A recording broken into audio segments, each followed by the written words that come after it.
Hey there, film fans. I'm Jeff. I'm Dave. And I'm John, and welcome back to The Love of Cinema, a pod in which we'll challenge one another to discuss movies, both new and old, with a strictly positive critical eye. That's right. And to avoid any lazy negativity, we are making this a drinking game. That's right, motherfuckers, a drinking game. This is a positive film criticism podcast. We focus on positive positive critiques. Any negative criticism about a film or films is absolutely allowed, but you will be called out for it by hearing this fantastic sound. Drink! Which means that you have to take a drink. I'll take a drink for my little flip in there. And you at home, drink along with us. Everybody else, pour yourself a glass, join us, and give us up for the films we love. Give us up. Don't give us up. Keep listening. Even though we're a mess. This is number 30, guys. This is podcast episode number 30. So number 30, and we still don't know the script. That's right. All right. Well, we're going to talk about some films from the year 2018, but first, let's send it over to John for some quick shout-outs. All right. As always, we're going to give it up for our beer sponsor. His name is Carlos Barroza. You can give him a follow on the Instagrams at Barroza Bar 2019. That is CBARROZOBAR 2019. And as always, the music you hear on this episode and every episode is provided by the artist Dasein. That's Dasein, Dasein. You can find all the music available for free downloads at soundcloud.com/Dasein-artist. Jeff, what's the next segment in this intro? My gosh, moving right along. We're going to talk more about 2018, the film year, and then 3 films that we decided to talk about. But first things first, we're going to send it around for some news and what you've been watching. But before we get to that, for our 30th episode, John, you want to tell everybody where you are right now? I am sitting, if you can hear a little bit of echo, in case Dave doesn't do some wizardry with this recording, so you can't hear it. If there's a little bit of echo, it's because I'm sitting in the empty apartment in Astoria where the 3 of us lived together. That's right. Jeff and I went to college together, so we knew each other before we started living together years later. But Dave and I met randomly here, and then obviously he moved in, and Jeff moved in with us. And yes, we were here for several years, so I've been moving out. It's kind of weird being in How long have you been in that apartment? Or how long have you lived in that apartment, I should say? I'll just say this because I realized today, I forget every year what month I had moved in here. This Thursday, October 1st, I moved into this apartment 11 years ago. 11 years. 2009. This is basically the De Niro, Cazale, Pacino apartment, right? Yeah, to be honest, we thought he was going to be buried in that apartment too. So yeah, we all watched a lot of movies together. Dave had brought a camera and some equipment, so naturally John and I said, "Hey Dave, you want to practice?" We hear you're cheap when you're filming your roommates. Any favorite memories you guys want to share about the coming to the end of the era here? I remember favorite memories. Actually, I've got a good one. I was actually interviewed for this over Skype while I was in the snowfields of Canada to move into this place, and I kind of moved in pretty much sight unseen. It was like I just needed a room when I came back. And the one important question that, being fairly new to this whole process, I didn't ask was, is it furnished?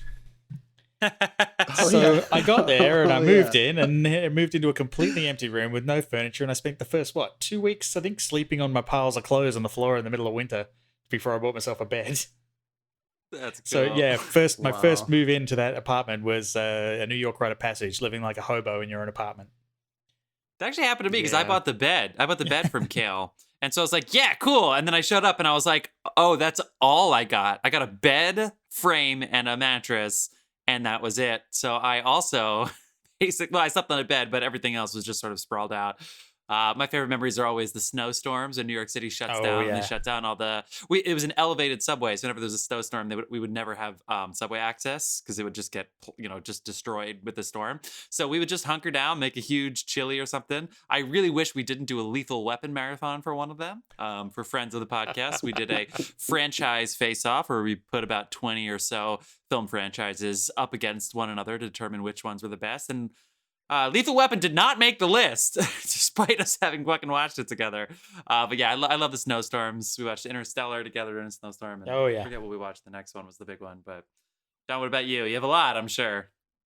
I mean, yeah, there are a lot. I think it's A lot of funny shit happened for sure. But I mean, this is also where, as they kind of already alluded to, this is where we kind of started making our movies and stuff like together. Yeah. So we shot a good chunk of our first short film, Tim Shell, in this apartment, which leads me into a really good segue because things kept rolling and we're still doing this. Our recent short film, it's called From the Night. It is showing Thursday, October 1st at 9:30 p.m. in a virtual block in the Long Island International Film Expo. If anybody wants to go to longislandfilm.com, you can buy a little virtual pass. We are showing with, several other shorts. It's basically like an hour and a half segment, but you can just buy your ticket and chime in for ours. I think they have the order right there on the website for you.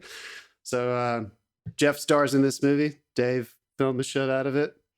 So yeah, we're really proud of that. I was hoping it was going to be one of those ones that went live, but a lot of fuckers didn't wear a mask. So here we are, virtual. Yeah, they were trying. This is one of many festivals that was trying to make it happen. I think they are, for some of their major feature films, they shoved them into some drive-in blocks, and they have a drive-in theater rented. But for the bulk of their programming, they're doing the virtual stuff. So I thought that was apropos and serendipitous. I'm moving out basically the day before this movie that we all made, that we're still doing, premieres at the festival. And it's also like 11 years to the day that I moved out of this apartment where we all met and started making films. So yeah, end of an era, baby. Onward and upward. That's fucking awesome. Yeah, let's keep it. Thank you, everybody, for letting us go on that personal journey. All I can say is... gushing. We're gushing. Yeah. I'm just Gush always Gush alarm in the intro. so sad. Let's see. I'll withhold my crazy ranting this week on this next segment. Let's go around the horn with Eek and what you've been watching. Dave! I actually went a little indie this week. I was watching an indie film from 2014, Automata, starring Antonio Banderas. Whoa. Doing sci-fi. And Melanie Griffith as well. And I got about halfway through it and turned it off. Okay. Oh wow! Yeah! Wow! Yeah. It was good. It was just really, really slow. And then, of course, I'm keeping up to date with The Boys, and I'm just gonna say, everyone who's like doing this review bombing bullshit, just stop it. I'm sorry you have to wait a week, but stop being a dickhead. I approve. Send it along, John. Yeah. Like I told you, I finished In Cold Blood. So I think last Sunday night I watched Capote. Still haven't watched In Cold Blood yet. I'm excited. So that's Ben and Miller's first film. Philip Seymour Hoffman won for it, obviously. Helped produce it. Really wonderful. If nobody's seen it. Who plays Harper Lee in that? What's her name? Fuck. God, she's so good. Nominated for an Oscar. Catherine Keener. Yeah. Catherine Keener, of course. It's just wonderful. So yeah, I watched that, and then I watched Stayed with the Doc Train. I finally watched the Filthy Rich Jeffrey Epstein doc series, which was difficult to watch and infuriating, but informative as well. That guy is such a secret and an enigma. It's even in death. It's crazy for them like trying to unwrap it and explain what happened. And obviously there's still a lot we don't know, but very engaging on Netflix. Definitely recommend watching it. And then I watched Alex Gibley's, the guy who made Citizen 4. He released a feature-length, 2-part documentary called Agents of Chaos on HBO Max. Kind of just trying to understand what happened with the politics over the past 48 years and kind of, what's been happening big picture with like geopolitical stuff in the world. And then obviously concentrating mostly on Russia and America. I think almost everyone's trying to figure out what happened over the last 40 years. Yeah. And it's more of that for sure. It definitely feels like this is his trying to figure it out. And there's some references to like Cambridge Analytica and some tangible things that they think happened, but this is a little bit more big picture. And it made some very good points and frightening points about the state of Russia before we got to where we are at as a country in the United States that I thought gave us very interesting context. So I definitely recommend it if you're into politics. It was a fun watch. How about you, Jeff? Well, my favorite news story is that Sean Penn was seen on the set of Paul Thomas Anderson's newest feature film. It's called Soggy Bottom, and it stars Bradley Cooper as a Hollywood insider executive, kind of on the brink. It is also set in the San Fernando Valley, if you love your PTA. So that's got to be coming out next year with Sean Penn and Bradley Cooper, PTA. That's going to be awesome. But what I've been watching is a lot of TV. I finished recording last week and then finished season 1 of Broadchurch, and then I watched all of season 2 this week. It is not season 1. I don't know why they made the choice that they make a choice. Season 1's fantastic. Do it. It ended up being a very addictive season. Really, it was very addicting.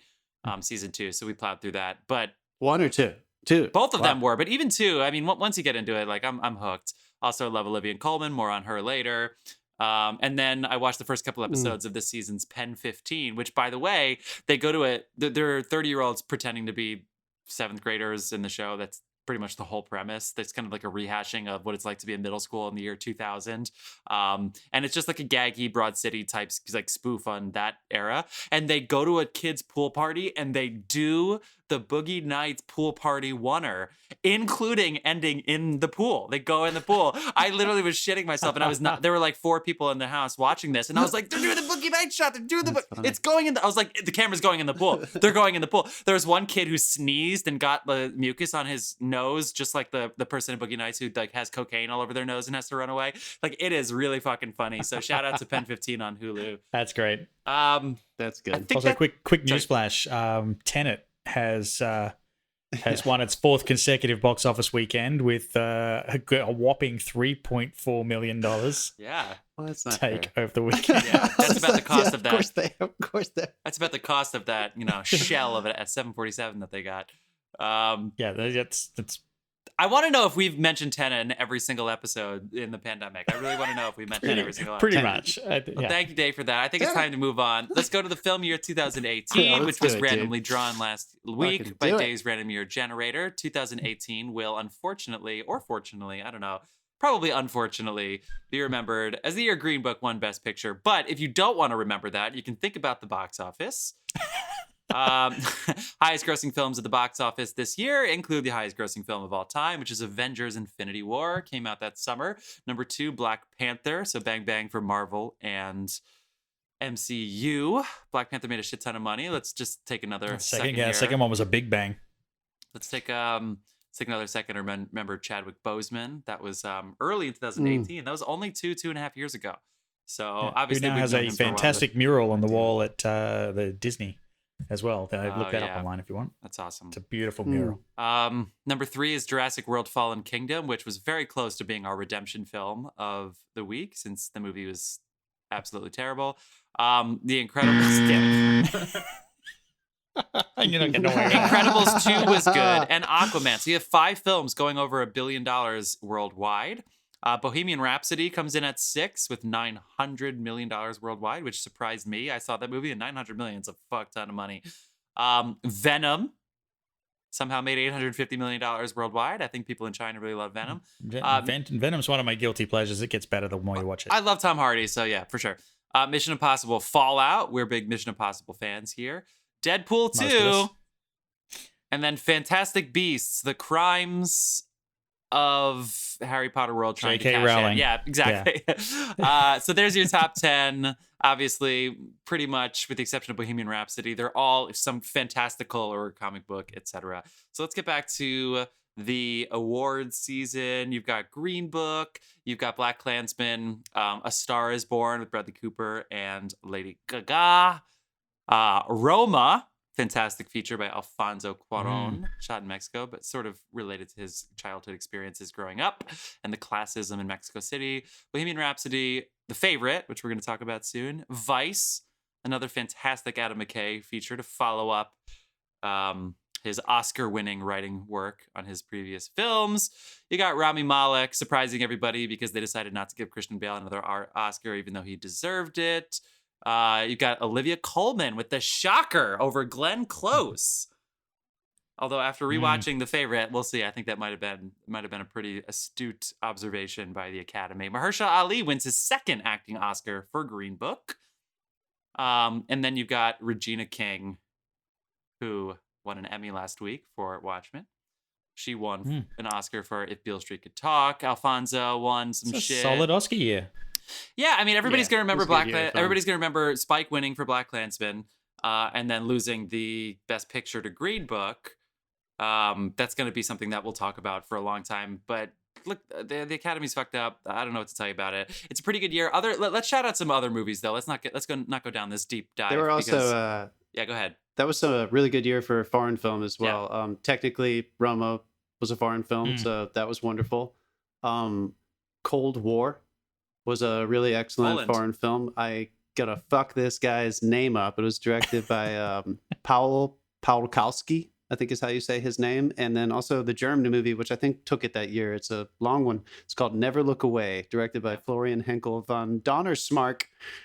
And that movie was fucking fantastic. Yeah. If anyone has never taken a chance on that one, it won that year because everybody thought Cold War or Roma was going to take it. And I think it swept in. Wonderful. Yeah. All three of those are definitely worth watching. So Take it was some also time. a really good year. Watch some foreign film. Like you walk away, you walk out like a palate cleanser. It's like, I saw some things I don't normally see. It's also, I will recommend, I'm going to push that one actually. I'm going to recommend people watch it. I think it's very medicinal, especially for right now. It's basically set through a kid that's growing up in the World War II times who is a young adult in the 50s and 60s, and he's coming of age as an artist and trying to find a way to make peace with his trauma with some kind of expression, and it intertwines with his past and his life and everything. So if you're like me and this time period has been really fucking traumatic for you, this could also be pretty medicinal and maybe give you some hope that there's still beauty there, even if it hurts. Another movie that I really like. It is a very white film. It is set in Russia. They decided to be historically accurate, but I really like Death of Stalin. Obama put it on his list that year. And that's actually the reason I watched it. You got Buscemi, you got Jeffrey Tambor. Death of Stalin is really a good film. It is certainly not culturally appropriate with the moment that's going on now, but it is a fantastic film. And let's not forget about the one and only the notorious RBG. She had her documentary, and On the Basis of Sex came out that year. Let's all just bow down. That was what a hero. Both those movies are definitely worth watching. Definitely the documentary. The narrative is good as well, but definitely sit down and treat yourself to that doc if you're still feeling her loss, because they're both really good. And that was not that long ago those movies came out in the same year. Has that ever happened to anyone? A documentary and a movie? It happened to a volcano once, but apart from that, no. Volcano and Dante's Peak. Wait, and I said I wasn't going to gush about all these movies, but I think some of my favorite movies of the year, documentaries, Won't You Be My Neighbor, and Free Solo, I've seen 3 times. I think it's fantastic. And fucking amazing. Honestly, though, A Quiet Place, too. Also, shout out to A Quiet Place. But I think the best movie of the year, tell me, guys, the best movie of the year, we haven't even mentioned yet. Spider-Man Into the Spiderverse. Wasn't that just like an absolute fucking delight? That was some fucking mastery right there. All right. And I took so long to watch it, I almost didn't catch it at the cinema. Me too. And another one that you can watch it at home and you'll have a great time. But I was glad I saw that one in the theater. It was like also, but not just because of like the visual and the spectacle. I was glad I saw that with a wide range of people. There were people like me who were kids, like cinephile people, and there were kids, and there were people who might only have taken a chance on it because it's in the superhero universe, and everybody was walking out talking about like, whoa, what was that? You could tell you were seeing something new. So that was very cool. That now almost never happens. Sorry if we forgot any of your favorites, but for the sake of timing, I think we're ready to move on. Anybody? Yes, we are. Let's do it. All right, so let's fucking do it. We are going to start out with, we're going to talk about 3 films.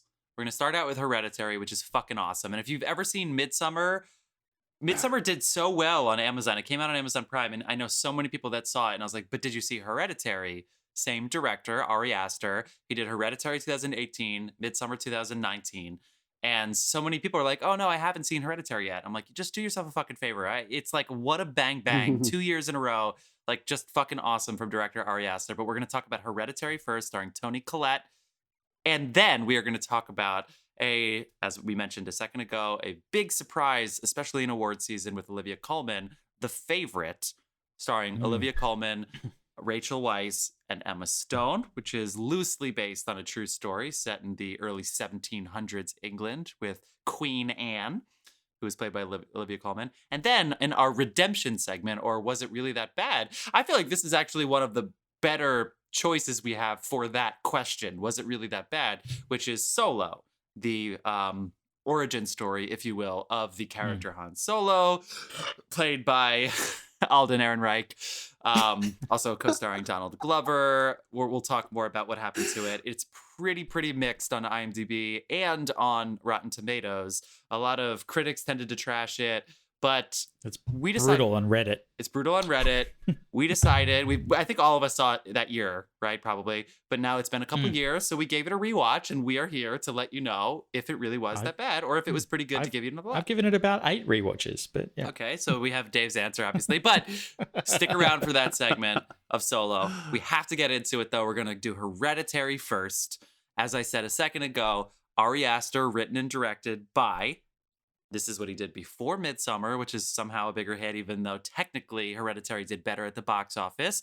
This went to Sundance. Horror films tend to do pretty well at Sundance.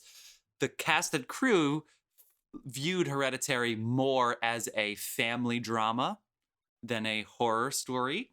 Leave that up to the interpretation. It is certainly a mystery. It is certainly dramatic. It is certainly horrifying at some parts. It is certainly thrilling. The small IMDb blurb is: a grieving family is haunted by tragic and disturbing occurrences.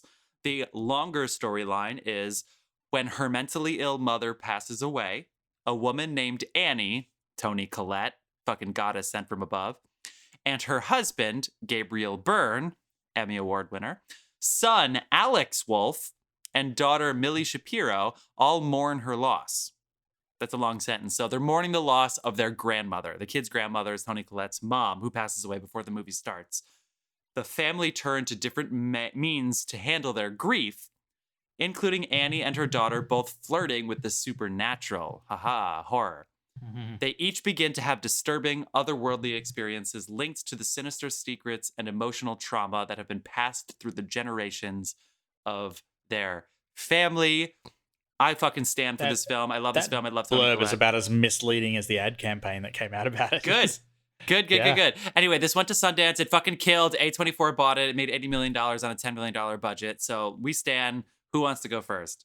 First things first. Are we gonna try not to blow the ending in this discussion? No, I think we have to talk about it. Not yet. Okay. Spoiler alert. Let's hold on for a while. Maybe Let's not hold this on for as long second, as but possible. yeah. But like we have, because that's one of the biggest controversies of this movie. Oh Does yeah, the it ending is. work We'll do it for at the you? end. So As we'll get there. always, the timing is in your episode. If you're on Apple Music, if you're on or Apple Podcasts, if you're on Spotify, you'll see in the notes the timing of the next segment. We'll tell you when to skip. But for now, you can listen along to get you hyped because this movie's fucking awesome. Who wants to go first? Dave. Sure, why not?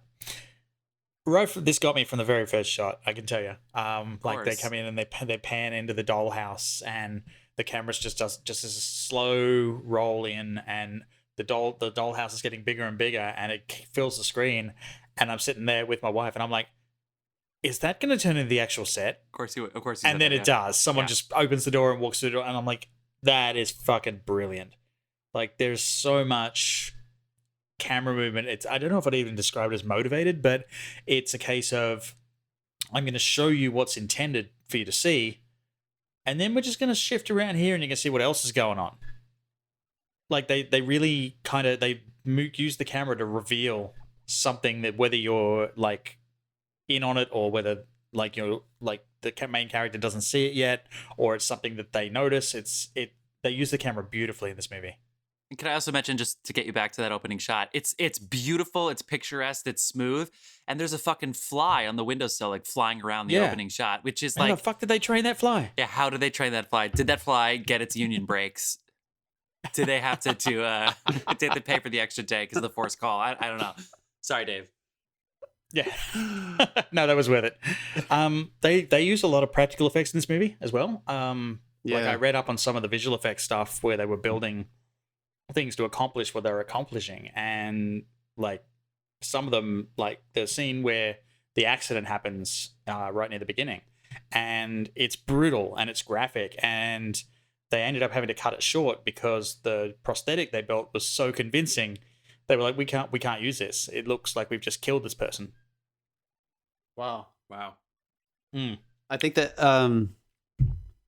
it's great that he tried to go practical as often as possible. And I think the just approaching the movie that way, from like, how do we tell something that obviously has elements of horror, but we're going to try to tell it like it's fucking ordinary people. Like, this is a deep, dark drama about pain and loss and suffering and sadness.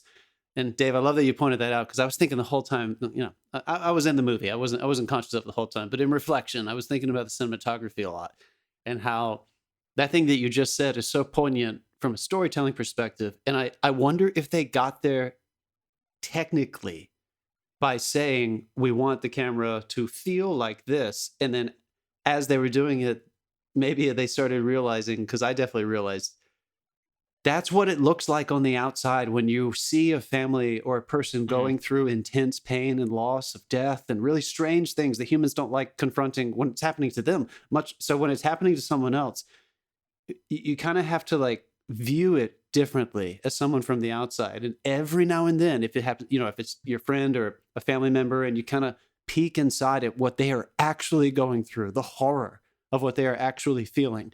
The cinematography kept making me feel like that. And I think it played into creating this tone. He took a lot of control of that.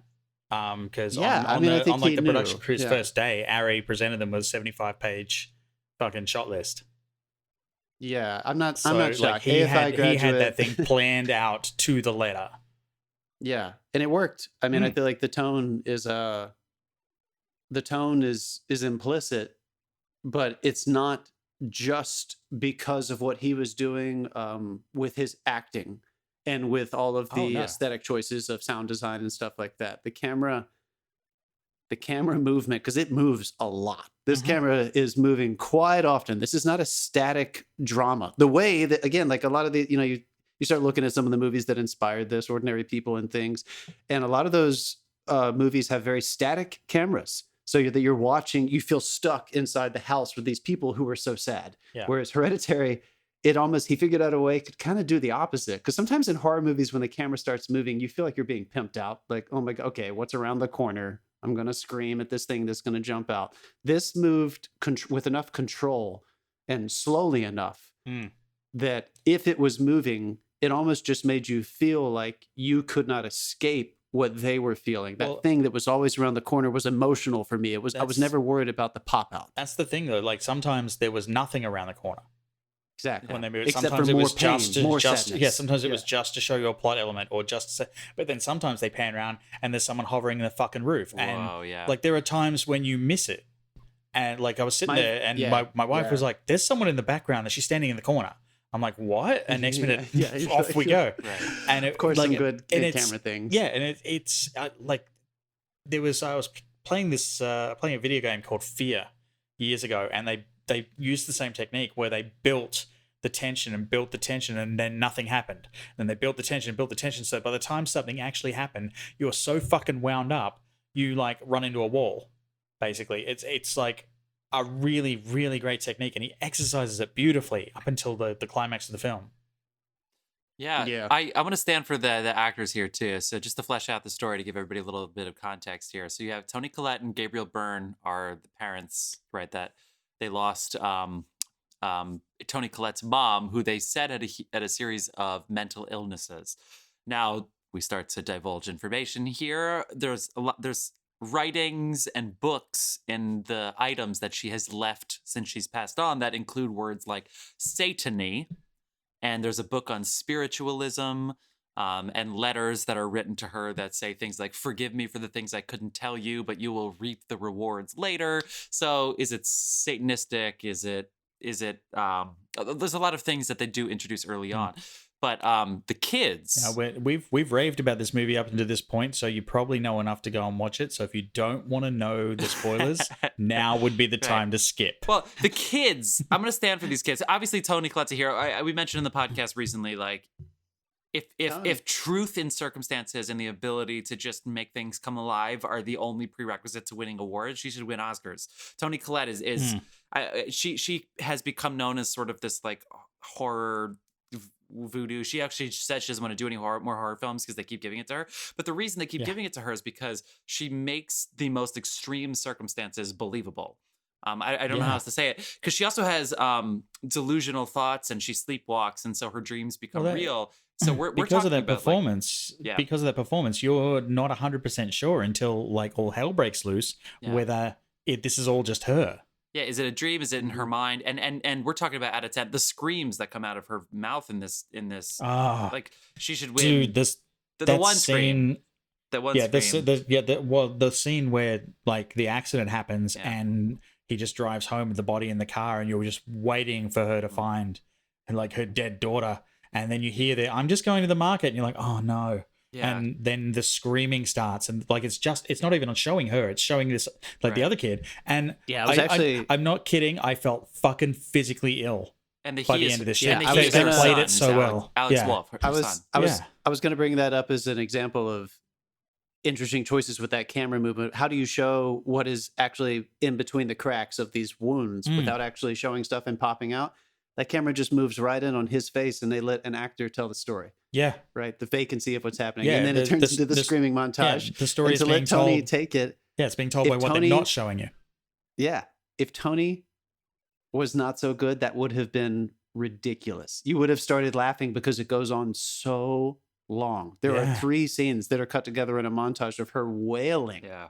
But because she's so fucking sincere, you feel like you want to throw up. Yeah. Yeah, Right? and You believe it. that was exactly how I felt. And let's shout out these kids. Yeah. So Alex Wolff, if you don't know the name Wolff for kids, there's Alex Wolff and his older brother Nat Wolff are huge YA kids. They had a TV show and when they were both in their teens. His older brother was in films like The Fault in Our Stars and Paper Towns. So if you don't know these films, it's fine. Kids do. All right, the kids love these movies. So Alex Wolff, who's early 20s now, so he was probably like 23 when this thing was filmed. He is sensational in this movie. And actually, this one dramatic thing that happens, it works out really well. He's at a party and he smokes a bong rip. And I don't know why weed doesn't get involved more in a lot of these horror movies. I mean, it did in the 90s. Scream makes fun of it. But it's usually like drinking and partying that leads to things.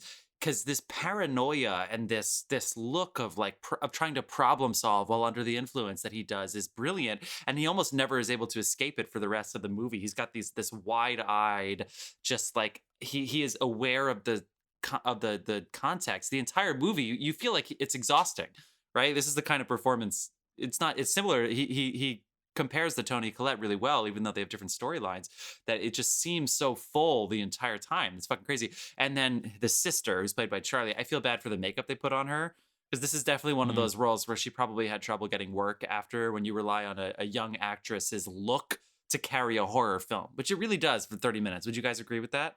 And she does. The way she looks, the clicking sound, the we'll call them supernatural things that are going on through her. Yeah, I mean, you don't need. they established her so well. Yeah, and Dave mentioned that a lot of the effects are practical. Well, I would even include makeup, and even include just like whispers and little light effects that seem otherworldly, that she just conveys through herself. Like, I don't know how you would cast her in like a teen rom-com, like The Next 8th Grade or something, after seeing this film, because I mean, her performance is hauntingly amazing. Really, it really is. So anyway, shout out to all the actors in this Yeah, it film. was They quite really helped carry terrifying. this film. No, I mean you can't. Ari Aster is, if nothing, if not patient And right? prepared. There's so much that like we've talked about several, probably not enough, but we've talked about a few really famous horror movies, and we always come back to the same conversation of like to make it more than a horror movie.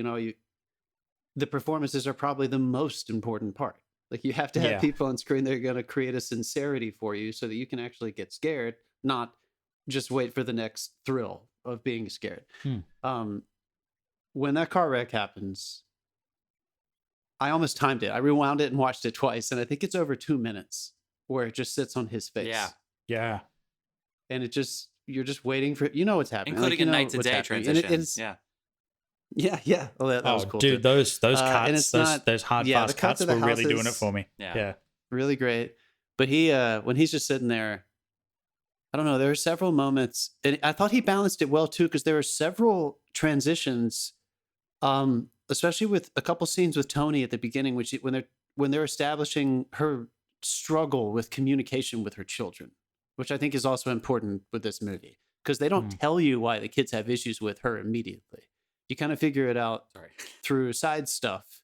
And when you get into her character, I think they do a good job of, you kind of realize that, she herself is also a little off in some ways. So you also aren't completely sure if she understands why they struggle with her. She knows the tangible things. So anyway, at the beginning, that monologue where she explains to her daughter about how it's okay if you want to cry. You never cried when you were a baby. One of the first scenes with the son, it kind of happened too quick for me, but I mean that in a good way. Like she kind of just started talking at them.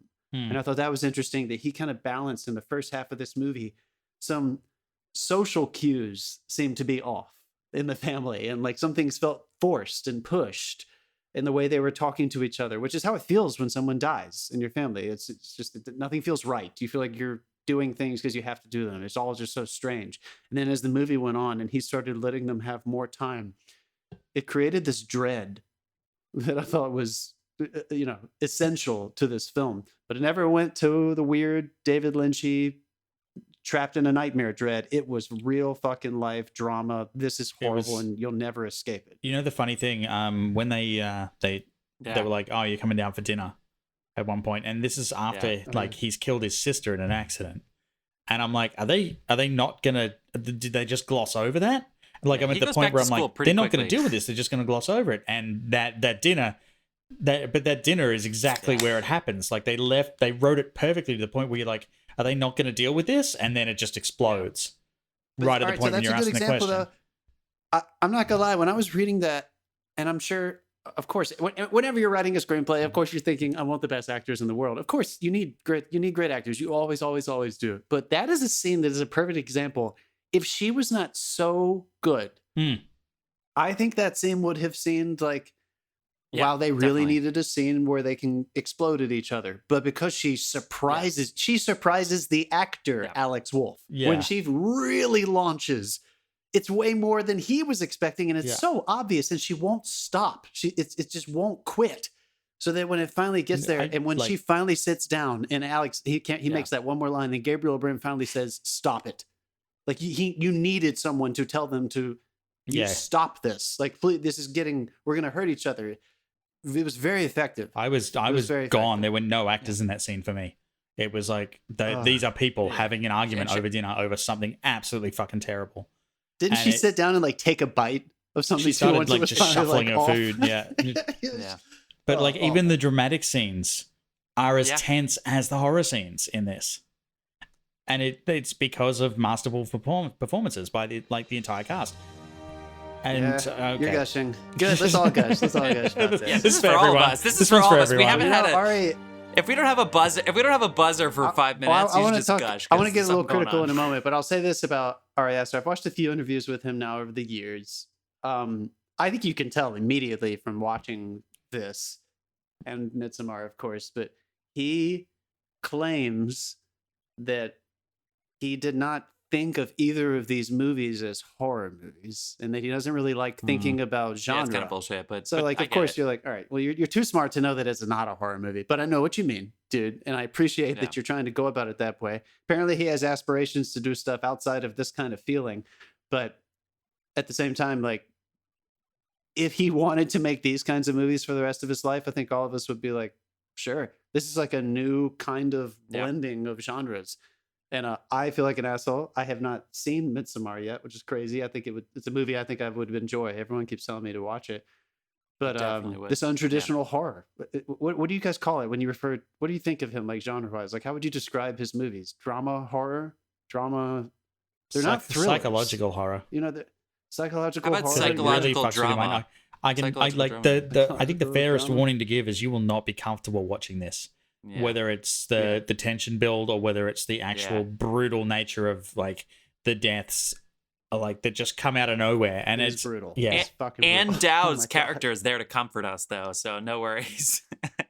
Dude, so funny. She's so good as always. You shouldn't trust her, but you're just dying for like a new comforting influence. Yeah. I have a note right here. I immediately don't trust Joan. Yeah, but you just want that. You want to believe the comfort enough that you just give into it. You're like okay, well, the I want some first time she pokes her head out, it's like, I don't trust this woman. Yeah. There's something going on. Talk about an here. actor who has embraced her type. That woman, she knows exactly who she is. She's that role and everything, and I want more of it. She's so good at it. We at this point we should move on to how it wraps up the controversy. Yeah, let's get critical. I want to be real with you guys. I've seen this movie twice now, and I felt the same way this time. Does the ending work for you? And by the ending, I mean all the way up until blackout, not just the idea of the last scene, like up to him jumping out of the window. So Toni Collette, spoiler alert for everybody, the full possession does happen. This demon that is supposed to be taking over the son, the cult has got everything in motion. So once Toni Collette kills Gabriel Byrne by trying to destroy the talisman object, which is the girl's diary, the sister's diary, who's dead, Toni Collette gets possessed. And she starts terrorizing the son. And this movie ends with the son going up to the outdoor treehouse where this final stage of their occult ritual happens. That's the ending I'm talking about. There's a whole sequence that's dedicated to it. There's a whole song that's dedicated underneath. I don't think he needed to say the last lines. If I'm being totally honest, I'm with you too. It always pulls me out. It should have been like dude. The Witch, where he just goes up there and then you see what's going on. Well, you knew what the fuck was happening when he turns around and sees them. I don't care. It was yeah. fun. It was fun. Peomin. I'm gonna remember that name for a while, but I'm with you. Sorry, Dave. From the point where Gabriel Byrne catches fire, it just turned into a fucking comedy. Yeah, really? All right, we'll go there, dude. Yeah. But it was scary when she was like upside down on the ceiling. Like, when she's upside down on the ceiling, chasing him. Okay, cool. But after that, it's like you've got a fucking headless body floating through the air. It just looks ridiculous compared to everything they've done before. All right. Yeah, it's not. It's good. You're right. Yeah. They literally lost me right there. So you feel that way about all of it as soon as he in the possession, like her crawling on the wall? Well, it was a little weird. No, him I loved all that. Fire was a little weird. It was just from the point, like basically from the catching on fire, basically from everything that happens outside the house afterwards, where he goes up the treehouse and she floats up the treehouse. It was ridiculous. You could have stopped the movie right there and won. I don't think she and I'm not trying to sit here and armchair diagnose what he should have done, but she could have already been there. Right? Without the floating. Yeah. We didn't need to see her shadow. We didn't need to see her floating up inside. We could have gotten rid of the last lines. Yeah. This is not a horror movie, but they have Toni Collette hanging from the ceiling, stabbing himself in the neck slowly. Like, come on. that is like piano wise. She's sawing her own head off. Yeah, she's sawing her own fucking head off, which is cool. Like, in a sense that, like, the idea of that is cool. I don't know if we needed to watch it so long. Again, I understand why he needed to jump out of the window, though, because I wanted to jump out of the window with him. I get that. I was freaking out. That was great, but like having her float felt like just an excuse for the thump sound you hear later. And then and when she finally succeeds in like sawing her head off, and there's a couple of like in that whole sequence, there's a couple of things where it's just an excuse for something that happens later, and it just the whole ending from that point on just felt really contrived to me. I agree with you, and I think it's because he broke his own rules. So all the things that we just praised this movie about, the first 2/3 of this film, he has a set of rules that is everything we were talking, like drama, the practicality of effects, this intense realism. He still has a lot of patience in the ending, but he started trying to scare you as opposed to disturb you. And I know what he's thinking from Alex's perspective, from the son's perspective. He has to be scared to throw himself out that window and complete the possession. But I think he could have achieved that with less. Yeah, I think they were already doing it. When he saw those naked people in the attic, dude, that was fucking creepy. I don't know if Toni needed to be up there sawing her head off because of those people in the attic. That got me. Yeah, I was like, okay, whoa, seeing all these people in the woods and just in his house. I was already there. Ask, what is this guy's problem with cults?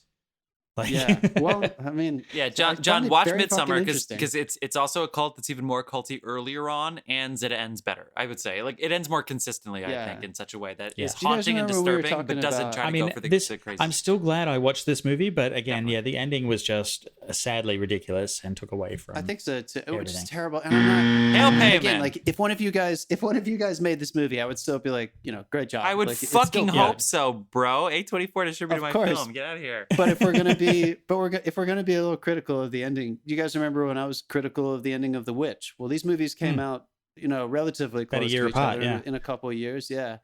And I remember feeling like I was a little disappointed that the public embraced this film better than The Witch. I feel like there were more horror movie fans who kind of had issues with The Witch because it was slower and stuff. So even though I was complaining about that ending on our podcast, I think it worked better than this ending. It's just an ending. Sometimes you just need to end the movie, and you know what? If the ending isn't everything you hoped for, then give it an 8, not a 9 on IMDb, and move on with your life. You know what I mean? Like the rest of the movie is so but good. isn't that the most The rest of the important movie part? is so good. Isn't that the most no, important the number part? one most important part is to entertain. I mean, I That's agree with fair. you, but like there are plenty of movies that have amazing endings that can kind of redeem the rest of it. And I feel And like some this have is, amazing like, endings that this don't is the redeem the rest opposite. because you've gone too far. So it's a tough balance. Midsummer ends better. We got to end it. We're well over We 40 do. minutes here. Strap We yourselves gotta in, get folks. on It's going to with be a this. long one tonight. This is a fun movie. I appreciate I think it. you Tell should us still what you watch it. think. Yeah. Reach out to us on all the socials listed in your episode notes. We are going to come back with the favorite. See you, Phil.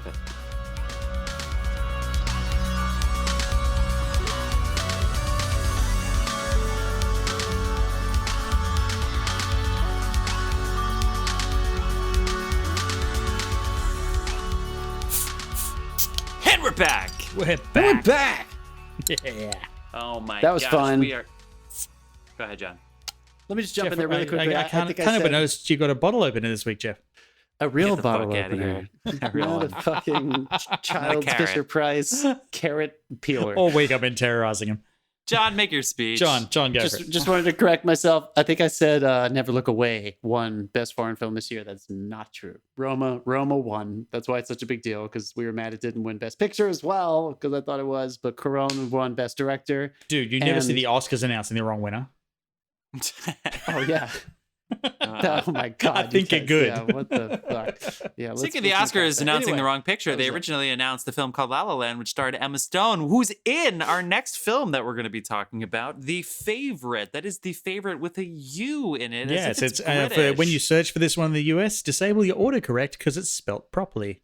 This is the Ooh. British spelling of the favorite. Favor, Yeah, go throw your tea in the water. Our writ. Favor Like writ. color, Coullour. So this they throw is- U's in there for that sound in Britain. This is directed by Yorgos Lanthimos, who you may know from films The Lobster in 2015, starring Colin Firth. Nope. Starring Colin... Shit, now I'm laughing at myself. Who is it? Which Colin is it? Colin Farrell. Colin Damn. Farrell. The Lobster stars Irishman Colin Farrell and Brits Rachel Weisz and Olivia Colman. Then he did The Killing of the Also, Sacred Deer in 2017. Yeah, Dogtooth. Yeah, this guy's He's good. on it. Yeah, he's got The his Lobster thing. got some awards buzz. They got some Golden Globe nominations and shit. But The Favorite comes up here in 2018. It is the IMDb description here is in early 18th century England, a frail Queen Anne occupies the throne of England, and her close friend, Lady Sarah, governs the country in her stead. When a new servant, Abigail, played by Emma Stone, arrives, her charm endears her to Sarah. That's bullshit. I don't know what the fuck. Anyway, it's all about Eve, set in early 1800s England in the monarchy. That's a fair comparison. It is all about Eve in the royal palace. Based In very, early very 1700s. loosely on fact. It's based very loosely on facts. And I will say, I'm going to shout, I saw this movie in the theaters. It's about 2 hours long. I was in it the whole time. I really loved it. I was very, very happy that Olivia Colman won an Oscar. No disrespect to Glenn Close, but it's not the 2018 Academy's fault that that in the 80s they voted for Cher over you. That's fucked up. Like Glenn Close should have won in the 80s. That's a mistake Oh, yeah. that history just can't go back on. That's one of the best villain performances of all time. Glenn Close in Fatal Attraction. But in 2018, Olivia Colman does something that just rocked my fucking world. I love Olivia Colman. Obviously, I'm watching Broadchurch right now. I wanted her to win an Emmy for The Queen. I love that Zendaya won. I love Olivia Colman. And I love Rachel Weisz. I wish she was my wife. Sorry, Daniel Craig. Sorry, Chloe. Emma Stone's cool. I love this film. Wait, which This one of them are time you watching it dating? through- This time watching it through, I was just on Wikipedia the whole time watching up like the things. So I don't know what it was to a rewatch to me, but I like this film a lot. If you've never seen it, I highly recommend it. Just avoid Wikipedia because as soon as you go on, you're going to stop watching the film and you're going to go into a deep dive about Queen Anne. I don't know if that's a good setup or Are endorsement you saying that of this film. because I mean, of do the that lack afterwards. of factual stuff or because No, she there's just had just an so much interesting more to life the and- story. Yeah, 'Cause there's there's just so much more to the story. especially at this time in her Yeah. life. Yeah. And ultimately, he does the right thing. Yorgos does the right thing, where he focuses on the three of them. But the yada yada yada a lot, and eventually a lot of the diplomatic scenes that something is gained by either Emma Stone or Rachel Weisz, right? There's like they're playing, right? It's almost like a card game. They're playing to see who's the chip leader for Olivia Colman, who plays Queen Anne's affection, right? It's like mini Game of Thrones. Yeah. Okay, hold on. Okay, let me set the whole thing up. So Olivia Colman has gout, and historically she's lost 17 children, most of whom they lost pre-birth. She also lost an 11-year-old son who was set up to be the king, the future king. So she has every single child she's ever tried to conceive has died. Her husband has died. She's in a terrible state of mourning, and she has gout. So she's basically, as far as like royal monarchs go, she's as close to like useless as you could get, for lack of a better word. Sorry. She's having a 2020. Yeah, she's having a 2020. Also, this is right when England is becoming Great Britain, with unifying all these other countries. She's the last royal who has ever tried to veto a legislative bill by Parliament, and this precedes the American Revolutionary War. So we're talking, this is historically an important time, and ultimately, Rachel Weisz's character, who is, her husband is like the lead general, for lack of a better word, in this ongoing war with France. So she is a very prominent person who is actually in charge of the royal purse. So all of a sudden, Rachel Weisz is basically the stand-in monarch, and Emma Stone, who is a cousin of not even the queen, a cousin of Rachel Weisz, comes in and slowly starts working her way into the queen's favor, until all of a sudden it becomes basically a battle over who's like the queen's go-to mate, I suppose you could say. And that sounds thrilling, I suppose. But after an hour, and it's just like back and forth and back and forth and back and forth, I want to know more about the husband as the general. I want to know more about Lady Sarah, who is Winston Churchill's great-great-great-great-great-grandma. I want to know more about that kind of stuff. You know what I mean? Yeah, that's not my I best think setup so. in the world, but that's where No, I I went on mean- this time. well, I But mean, if you've you never said- seen the you film, I think you said- should see it.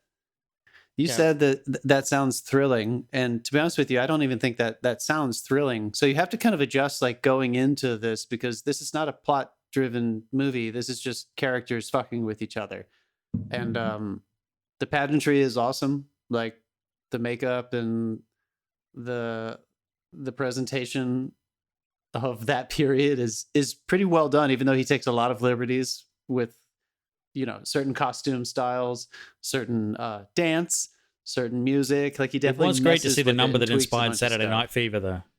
Yeah. Dave, was this filmed? I wanted to ask you this outright, because this is Mhm. something that, and I know nobody thinks about this shit probably, except for weirdos like me, but was this shot digitally?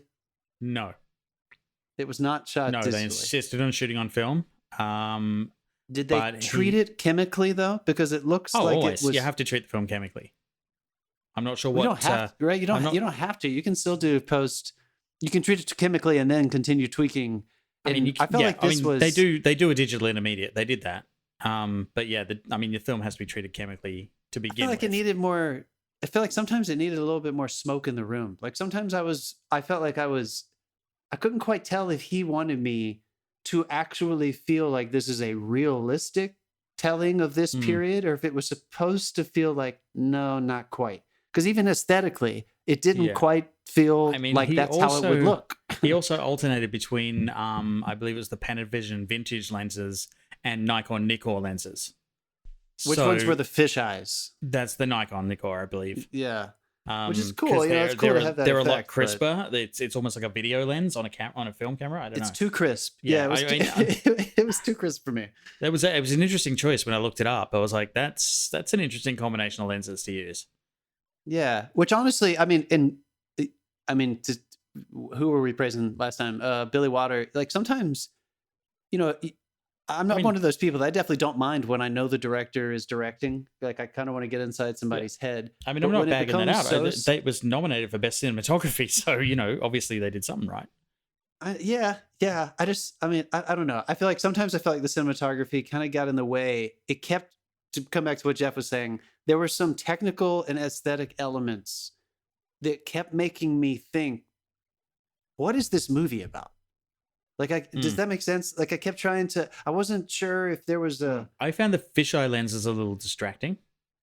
Yeah, I was when they distracted suddenly a cut to decent that amount. and then cut back to a standard lens, it was like, what was the purpose of that? Like it, and it was literally at one point they divide a corridor and it's a really ultra wide fisheye lens, and it looks strange, and then they just cut back straight to a normal shot from the shot before it, and I was like, that's really distracting. I'm not sure why you're doing that. They also used pretty much natural light or candlelight the whole way through. Which, and see, that was straight up Barry Lyndon, right? Like, I appreciated that, especially in some of the nighttime shots with the candle stuff. It was like, that fucking landed for me aesthetically. But let's get away from this. I do like to go to what you're saying, Jeff. I did enjoy that. For one thing, I like that all the women dress like men and the men dress like women. And I like that all of the politics of everything that you wanted to know more about, Jeff, everything was being decided but in closed door situations with very personal, gossipy relationships between two women, basically, Rachel Weisz and Olivia Colman. And eventually Emma Stone gets in there. But the bulk of the politics, all the men are on the proximity. So here's the big question. I appreciated the idea of that. Did it work for you guys for a 2-hour movie?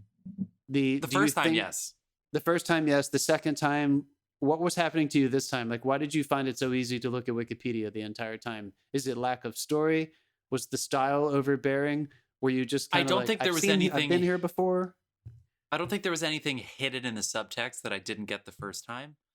And the filmmaking elements, I was curious about symmetry.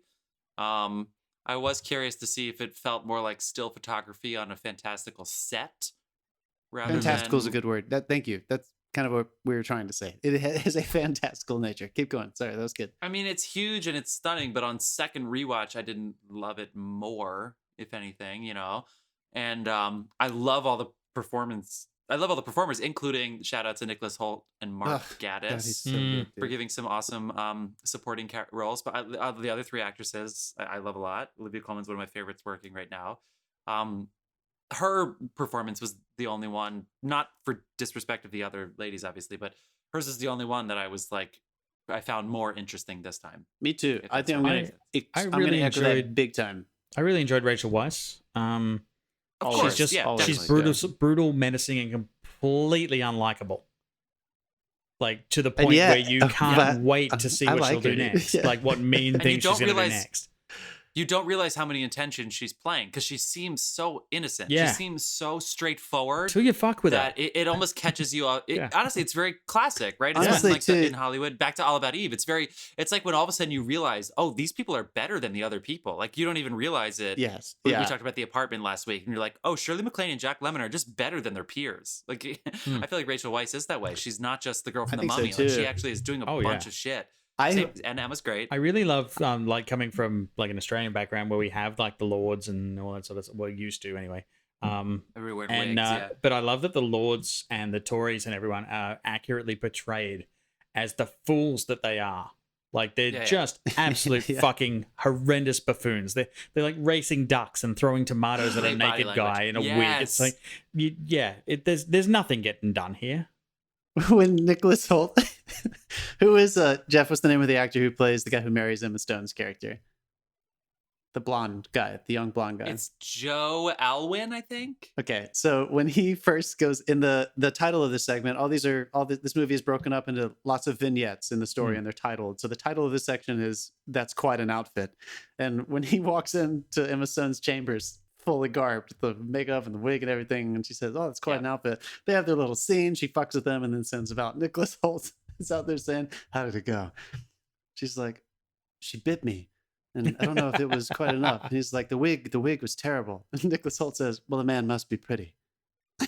So like everything about this movie, with at least like for the Lords, everything you're talking about, Dave, with the way they present this absurdity with the Lords, which is summed up so sincerely. I mean, that line. It is definitely filmed from a woman's perspective, which is strange because you don't often see like a male cinematographer or director or anyone doing that like successfully. This one really does nail it. Sure. Yeah, right. I think Jeff, I agree with you that The performances were what I was noticing most this time, because of course, you can't help but notice that when you're watching this movie in general. But I remember the first time seeing it in the theater and stuff. Like, you're kind of blown away, whether you like it or not, by the spectacle of period. Whenever anybody does a period piece and they pull it off, of course you're looking at the pageantry and the costumes and the natural lighting and stuff like that. However, I remember when I saw this movie, and then when the nominations came out and Olivia Colman won, of course she does an amazing job.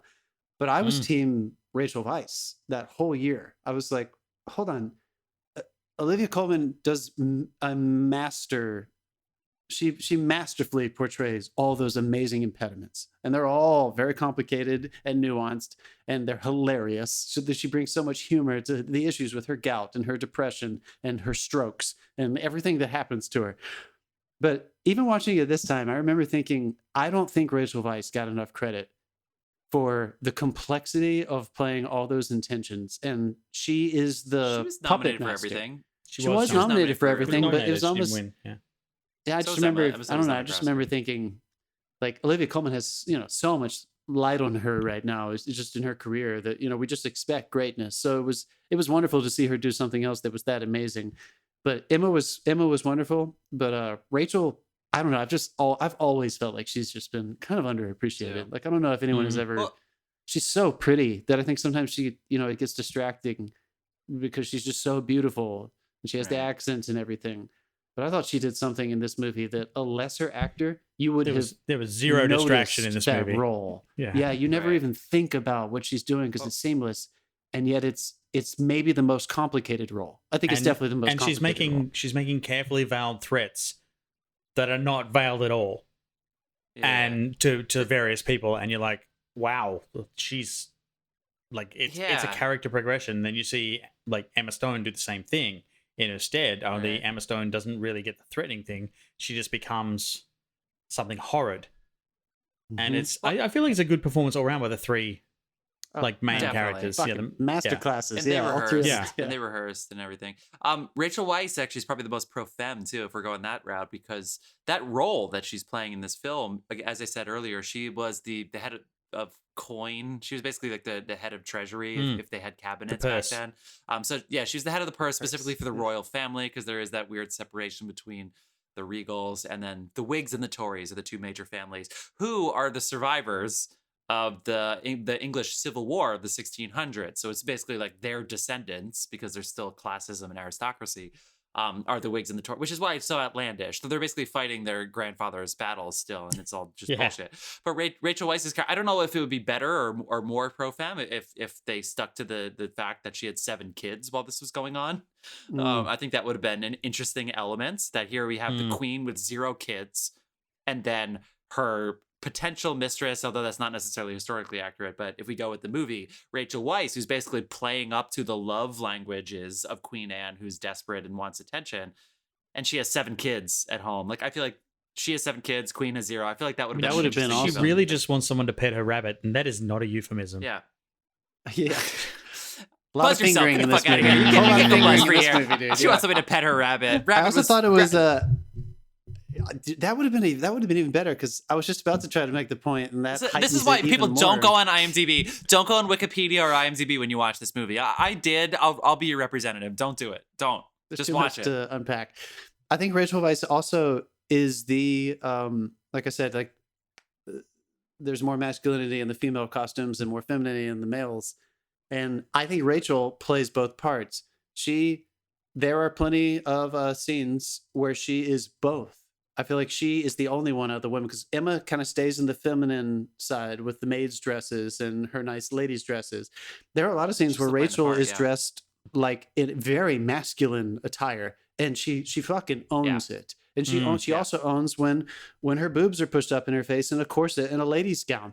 That she plays both sides of the politics and the masculine and feminine energies so well. And there's a lot of actors who say, let the costume take you there. That's the final step with getting into character. You always hear that with like superheroes and like period piece people. But Or the I first do step think sometimes. I don't know if but I that do think when stands you in have modern to day do, when the costume isn't there. yeah, when there's a range though, like this, Let the motion tracking suit get you there. Yeah, but I mean, Right. when there's a range and stuff like this, I feel like emotionally as an actor, you can't just let the costume tell you who you are. She Yeah. had to do a lot of work to be the character that would choose to wear both of those kinds of outfits. Yeah, that's a good And point. again, I just thought it was more complicated. And I don't know. I don't think she got enough credit for this. I really don't. I know she got nominated for stuff. Everybody shined the light on Olivia, and everyone was Right. impressed that Emma Stone could do an English accent. She did a great job. Yeah. Yeah, Emma Stone's good, and she got She's dirty always and good. everything. Yeah, She's my- wonderful. I Yeah, mean, my she's great. first my This is first the- impression of this, like in the very first like 2 minutes, is you're like, oh, it's quirky, like they're having fun, Yeah. and like Yeah, the it dialogue. is. These are people that know each other, they joke around, and they communicated that perfectly. But did you feel like Yeah. it kind of ended like The Sopranos? No, for let's sure. get there. Yeah, Does the yeah, ending work definitely. for you guys? Does the ending, the last 20 minutes or so, does it land for you? I think it works because I wanted more. But it just like they get to a certain point and it's like the story's done and we cut to black and they held for a long time and then the credits come up and it's really funny because I was watching it with my wife who loved it as well. And she was like, she said that in that moment I was thinking, wouldn't it be great if they just ended it there? So we had two completely different reactions. I wanted more, and she was like, "No, this is where you could end it." But What and did they she? did. I'm just curious for each of you. Let's just go there. And I want to know if Therese had an opinion. What do you guys think the ending means? Is it surface level? Is it on the page? I'm dizzy. Help! I need someone. And she's got her hand on Emma Stone, and Emma's like, "Oh, I'm going to be her bitch for the rest of my life." I didn't actually, achieve. Is it that obvious, or do you think there was something more there that we were supposed to read into with the rabbits? I feel like there was. and the I mean, and they tragedy held of- it for a long time. I feel like it was kind of Emma like her character realizing that what she'd become, and it was a case of be careful what you wish for, and power corrupts mixed in together. Yeah, I thought it was so Emma. I'm gonna answer this slowly. I like Emma so much. I think she's great. I really do. She's just more indicative than the other actresses in this movie. Now, on first watch, you're not going to think about that. I promise you. Don't take what I'm saying too seriously. But there are a couple times where she's just too obvious what she's thinking. I personally love the performances where there's always something else that you just can't. I've seen There Will Be Blood 10 times and I still have no idea what Daniel's thinking. Maybe that's unfair to bring that up. But like, even if it was, there are other Rachel Weisz in this film. I'll see this film again and I know what she's going at, but she's toggling so much. I don't really know what's going on. Olivia Colman, I'm just fascinated to know like what is going on there. Emma Stone, I don't leave the film wondering more about Emma Stone. And so I just felt like it was simplistic. And now maybe this is me and not her, but I felt that it was just, oh, now I have to deal with the consequences of my actions. So it's just a waiting game. What do you think? Like, honestly, she's noble now. Yeah. So like, even though she's not going to be the queen, she's set for life. Her kids, in a weird way, probably could, rise up and even above her station if you think long term like that. But now she basically has to wait for the queen to die. I just felt like it was. I felt like this is the first time that there wasn't anything to play. And so now it's bored, but she can't leave it. Does that make sense? It does make sense. I often I've seen this movie twice, but I remember having a big debate about this with the person I saw it with, and I felt the way today when I was watching this again that I was thinking more about Olivia, because I agree with you, Jeff. I feel like it's how much more can there be for Emma's character, and it seems like it's what it's supposed to be. And that's how she plays it. And something so intense is happening to her, with the hand on the head that you're like, what else could she be conceiving? Then it goes up to Olivia and she has that amazing journey that she takes in this close up where she looks around the room. And I still think it's relatively surface level, that she realizes I didn't want someone to just be able to woman handle, however, whatever it is, to be able to do whatever the fuck I want to do with them. I don't want that as in a relationship personally. And I also don't want my dynamic with politics to actually be that. You said it, Jeff. That was the last time that a royal tried to veto something that Parliament wanted. Yeah. So I feel like I thought it was touching on something much more big picture, that there was no more countenance to the queen. And I think she was experiencing it personally, that she lost Rachel. She kicked out the person who was her contradiction, who was giving her truth. Yeah. And I thought that Olivia Colman I mean, I was watching Emma, but I was like, cut. I forgot that it cut to Olivia Colman. I was so excited. And she just has like 30 seconds where she looks around a room, and I feel like the entire story gets told in her eyes. And it's still this, I don't know if it's not deeper than that. And I don't even know if it made the rest of the movie worth it. I don't even know if I love this ending, but it does go to show you that, like, when you have an actor who understands how to do their job really well, sure. I didn't think he saw it at first. I didn't see it. I also don't feel like I'm gushing. I can't believe I didn't get the gush for Olivia Colman. I don't even know if I love this ending, but I did think. I thought. Fuck you, gush, bitch. Yeah. Well, tell me if you agree with. Tell me if you agree with this. Were we supposed? I was more concerned and interested in what Olivia was going through than what Emma was going through, even though I felt like they wanted us to be thinking about. I would rather watch Emma's perspective. I would rather watch Olivia Colman die for the next 3 years than watch Emma Stone figure out what her next move is going to be. Nice long buzz there. I mean, this is The Godfather, and Olivia Colman is the Godfather. It's like, it's Michael's story, but Marlon Brando's going to win the Oscar. That's the role. And so, like, I want to play it out until the end. Dude, like, I want to see what happens to Marlon Brando. That's what it is. That one scene, I mean, of course, all of her breakdowns are amazing, but that one scene when she doesn't realize, she doesn't know where she is. She, like, pushes Emma away, and then she's screaming at everyone. Like, all of her freakouts are just unbelievable. So I thought she fucking nailed that. And obviously, you cannot help but think about the fact that, yes, and then she immediately played Queen Elizabeth, and anyone who watched that, it's such a different she got that being. after The Favorite. So, yeah. But you can't help but now looking back, when you watch it, you're like, okay, she's played two different versions. What I thought she nails about both of them is that both of them are 100% on display. So they have very different personality types, but this actor realizes you don't really hide who you are from your servants and stuff. They see everything. Yeah. And they really played into that. Like, the poor servants copped a flogging during this movie.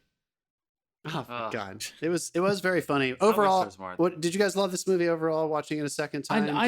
This was my first time. I loved it. Oh, it was, Dave. Okay. Awesome. Okay. I think this movie plays very well for a first time watch. And now, I don't know, Dave, if you can even have that context, but the second watch, I don't know what you'd be looking for that the second watch would be as enjoyable or more enjoyable, if that makes sense. But I think this is a film that everybody should see once. Definitely. Yeah.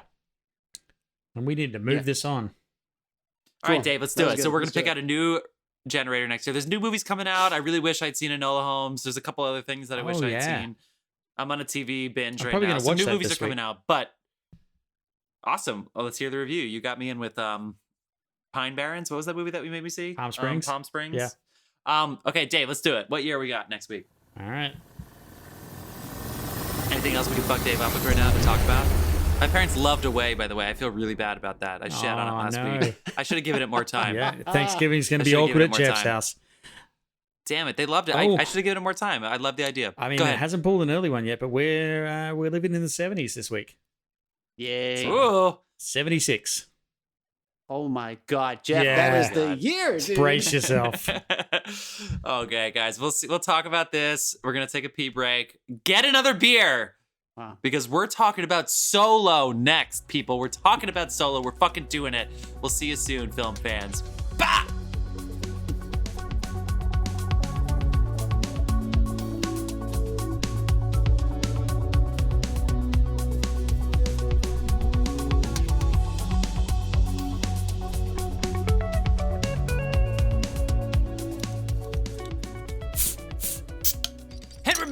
We're back. Yeah. Oh my gosh. I can't wait till the end of this segment. That didn't come out right. Yeah, but at the end of this segment, dude. At the end of this segment, we are going to announce which 3 films from the year 1976 we are going to talk about. Believe it or not, this is 20 seconds for you. This is 30 minutes from us one trying of to them figure out you which will ones to not choose. see coming. You won't see this coming. One of which you'll not see coming. The other 2 you might. Okay, but first we have to talk about Solo. We have to talk about Solo. So, Solo. What's Solo? Solo is on Disney Plus, first of all. So also my movie library.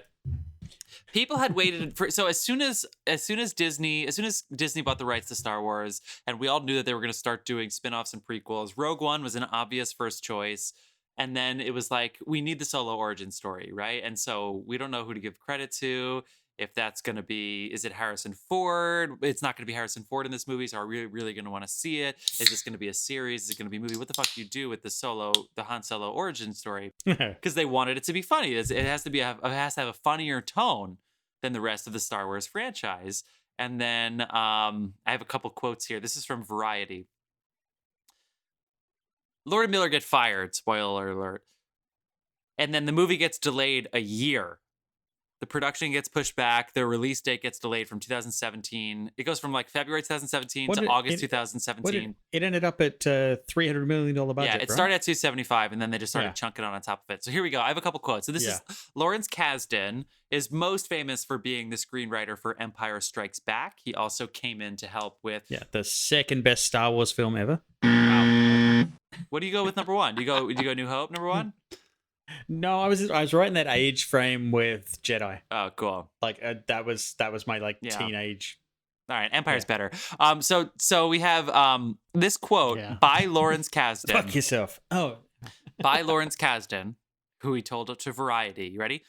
Tone is everything to me. That's what movies are made up of. When you go to work in the morning on a Star Wars movie, there are thousands of people waiting for you, and you have to be very decisive and very quick about it. When you are making these split-second decisions, and there's a million a day, you are committed to a certain tone. Chris and Phil, this is Chris Miller and Phil Lloyd, did everything they could do to make it work. The question only became about how to make the movie most cost effective in the time that we had. And then it cuts to a crew member who said, I got a lot of overtime on this movie. So Lord and Miller, so long story short, they're doing the Han Solo origin story, and the directors come in and they're doing improv on set. Now, if you've ever seen a Star Wars movie, there's no way that improv works on set when you have different camera angles and cutting and you just, certain things just have to land. So Kathleen Kennedy, who was originally Steven Spielberg's assistant a million years ago, now she just runs Disney's film division, which is basically everything, including Marvel. But she specifically put her name on all the Star Wars movies, and she came in and said, "No fucking way!" So they fired them in the middle of shooting. All the actors got really uncomfortable. Specifically, the improv got so out of control that actually changed the plot of the movie. Yeah. But some of the plot stayed in. They'd gone so far. They'd gone so far off book with the improv that some of what was written didn't make sense. Yeah, anymore. but you know what? They didn't improvise that somebody was a fucking Palpatine. So I think this improv was totally fine. Anyway, this is a lot of setup. The reason we're talking about Solo, we haven't even talked about. Let it go. We haven't even talked about the experience. Let it go. Hey, at least it's not Toy Story. So here's the fact. Here's the fact. What if at the end of this movie they pulled a Quentin Tarantino and they just killed Han Solo and Chewbacca? No, I'm kidding. But here's the thing. This story about the making of this movie being delayed a year, it fucked up Atlanta, which was a fantastic show, which came out in 2017. And we've only had 2 seasons in the past 4 years, primarily because of this fucking shoot taking forever. And because the head of FX had to come out and be like, what am I supposed to do? He's filming Star Wars. Like, he actually said that out loud. So anyway, I was so ready for it. But then the story... I mean, that's a fair excuse. The story affected the way I saw this movie the first time in 2018. So it starts out, it's very chaotic. It's very sincere in my point of view. We can talk more about that later. But it didn't feel like Han Solo. It felt like Star Wars masturbating on itself and trying to make money. And I backed away. This is me in 2018, not now. That's a 2018 drink. So here we are 2 years later. Here we are 2 years later, and we're giving it a rewatch.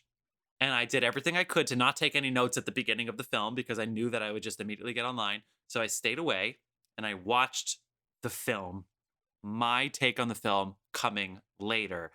Who wants to take it from there? Well, because the making of this film really became a huge story, and I think it influenced. What are we, Idol? I think it influenced the way people saw the movie because it definitely did for me. It 100% did for me. Oh, actually, Alden came out recently and spoke to that effect. That the media, like, basically, it's like, did this movie fail because they were expecting Alden to literally be Harrison Ford, or did it fail because the media overexposure and their feeding frenzy reporting basically made everyone go, this is going to fail before they even saw it? I mean, it's a combination of the two. You know, I think people were very curious. What would happen if a Star Wars movie completely crashed? Yeah, and don't burned? get me wrong. It's like when they made Episode 1 and Ewan McGregor was Obi-Wan, and in the first line he drops, he is channeling Alec Guinness. Yeah. Like, it is spot on an Alec Guinness impersonation. Then he slowly gravitates towards making it his own. But it's like they knew the first thing out of his mouth had to sound like Obi-Wan. And they didn't do that in Solo, and I think it threw a lot of people. I mean, there's so many things that threw. They tried to do something that hadn't been done before. Yeah. In my opinion, but also the media ate this fucking thing alive. Yeah, exactly. So here we are, people who hate the media. The media, truth matters. So let's be real. But the people who, if you're out there and you're like, fuck film critics, fuck film Twitter, even though we're certainly advertising on film Twitter because we want people to listen to our podcast. If you want to know what this film is I like, wouldn't hate the media if they made some fucking sense. we're talking about film media specifically here, or just the arrogance, that film media brings in. Most people who write for film media were young when Star Wars episodes 4, 5, and 6 came out, and so now they're very quick to get on their high horse and give you a bunch of big words and a bunch of references that mean nothing to anybody. So anyway, this is our setup. The tone was tricky. I love the opening title scroll, like kind of check out, where they're like a long, long time ago, and actually far, far away. This is a different Star Wars movie. Let's go on. If this didn't happen in the middle of the reboot, then maybe people would have rooted for it the way they rooted for The Force Awakens, which is a fine film, but it's whatever. Anyway, let's talk about the movie. Sorry, John, what do you think about the movie? Good or bad, or in between? Go. Yeah, I like this movie. I don't think it goes beyond that for me, though. Like, I think this is a fan service movie. Any of these, like, Dave, what are they actually calling these that are not part of the main story? The spinoff? They're not spinoffs. They're anthologies. Yeah, anthology series. So like, you get a lot of that. You know that going in though. So you're like, you just put on that cap, and you're going to see a lot of fan service and your exposition, trying to catch people up. Like, oh, that's totally how him and Chewbacca met. Like, oh, that's so cool. Do you have to just kind of say like, here we go. I'm gonna get over that for 15 or 20 minutes. But then you want a movie to develop. Even if you're going in there with that expectation, you're gonna want to be surprised. You're still sitting down for 2 hours to watch a good story.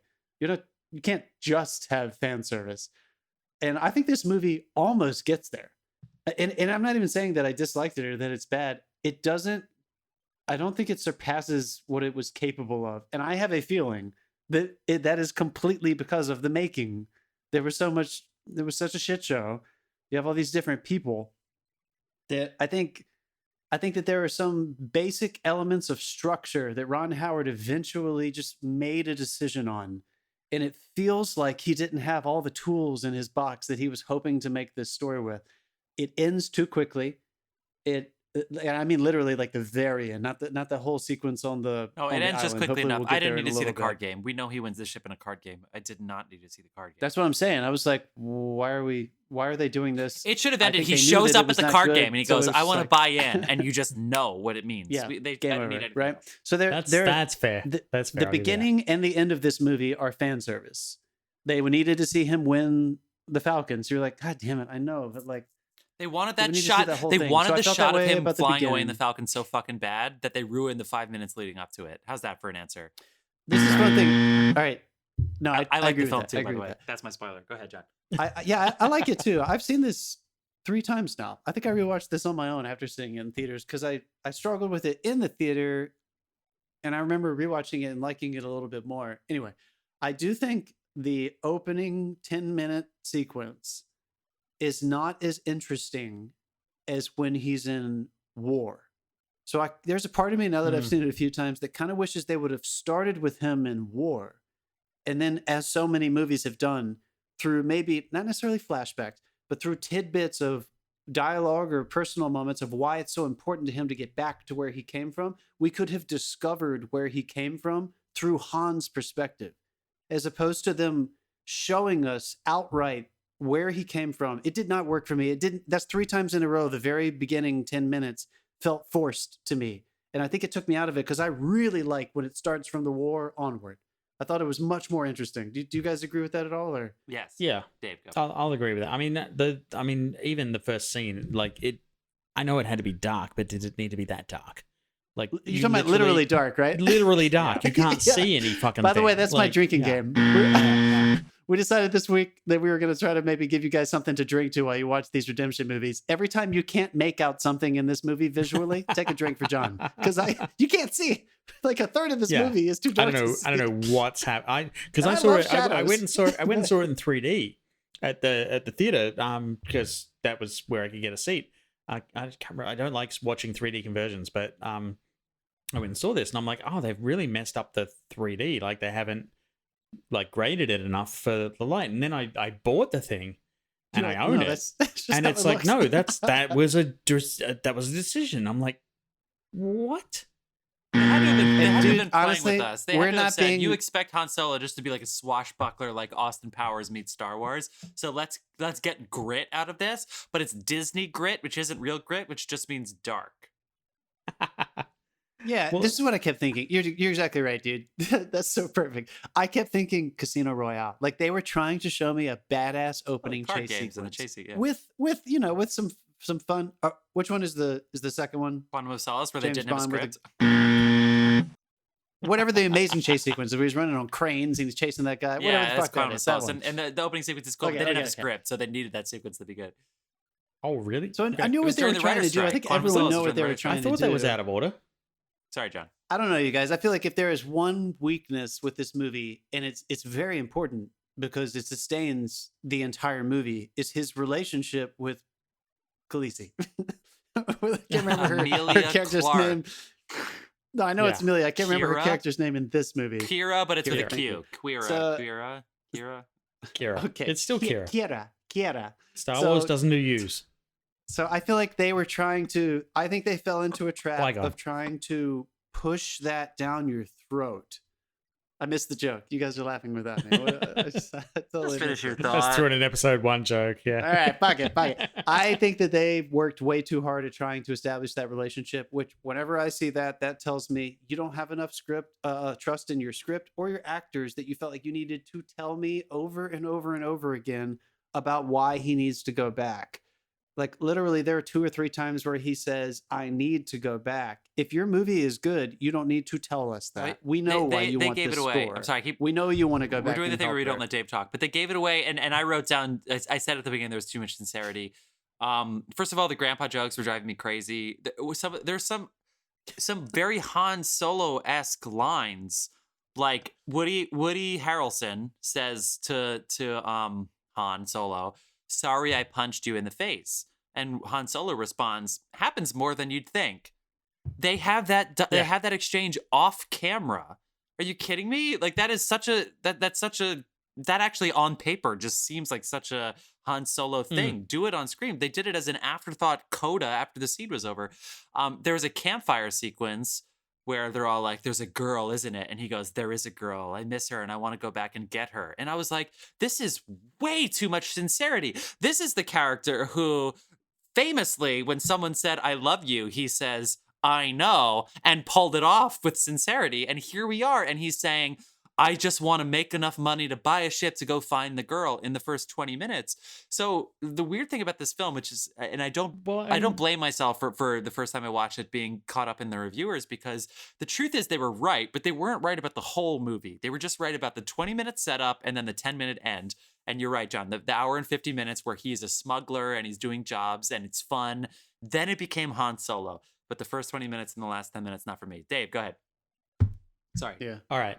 First of all, none of these motherfuckers have credibility because they voted Mission Impossible over this entire franchise. That's true. That is true. Have you seen episode? Right first, wait. Second of all, you don't remember the franchise because this didn't count in the franchise because this is an anthology film. Dave, buzz yourself, you dick. This was not part of it. Yeah, we did not count. Also, did you see 8 and 9? You're talking about Star Wars. You didn't have credibility. I love Rogue One. Rogue One's my favorite. But no, anyway. Rogue One is amazing.